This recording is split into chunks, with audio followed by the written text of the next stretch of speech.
Et je vais vous montrer comment je prépare mes calamars pour l'entraînement. Alors j'ai un hameçon monté sur du 57 centièmes fluorocarbone. Ça va être l'hameçon preneur.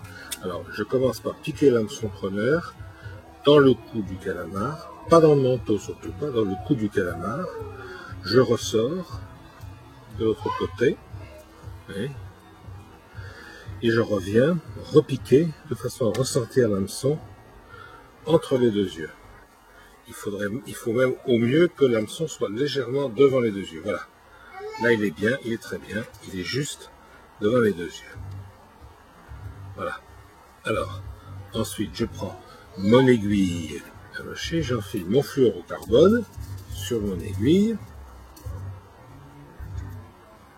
Je glisse sous la peau du calamar, l'aiguille exactement au milieu, sous le manteau, et je sors une première fois, ici, à peu près à hauteur des ailerons. Hein. J'essaie de sortir à peu près au milieu.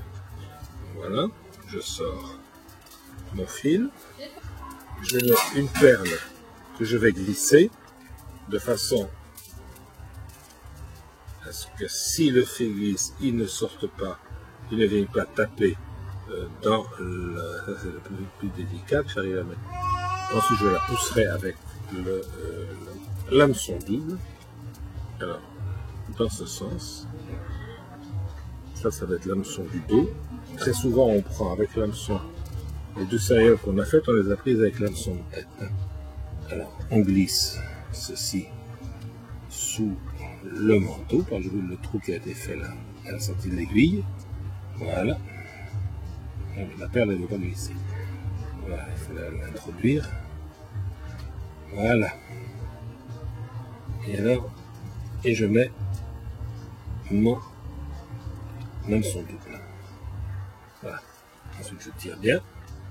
Un petit peu, voilà, comme ça, parfait. Alors, je reprends mon aiguille.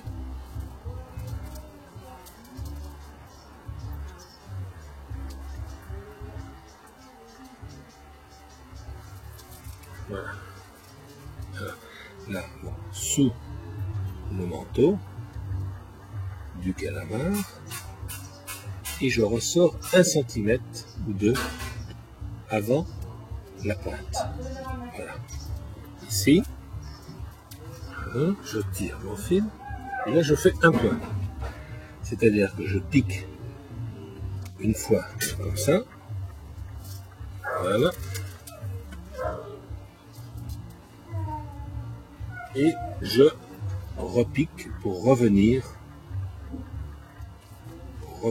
sur le dessus, bien au milieu. Là, ce n'est pas très bien au milieu, donc je reviens au milieu. Voilà, bien au milieu. Voilà, alors le point pique dans la plume, ce qui va me permettre de tirer sur la plume si jamais ça le fait. Alors ensuite, je fixe mon hameçon tracteur. Je fais attention à ne pas prendre dans le fil évidemment. Voilà mon hameçon tracteur, hein, qui va être comme ça. Je reprends mon travail de couture et je sors exactement par le bout, par la pointe. Voilà. Alors, là maintenant, c'est presque terminé. Je passe dans une première fois, dans la boucle de l'hameçon tracteur. Je passe une deuxième fois et je vais faire un nœud.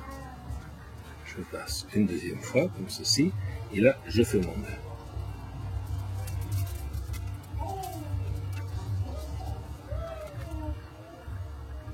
Voilà.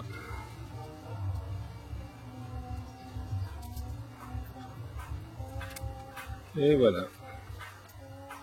L'affaire est faite. Donc si à la traction, je ne tire que sur le tracteur, vous voyez, et les autres sont libres. Voilà, c'est aussi simple que ça. Voilà le résultat final de l'opération.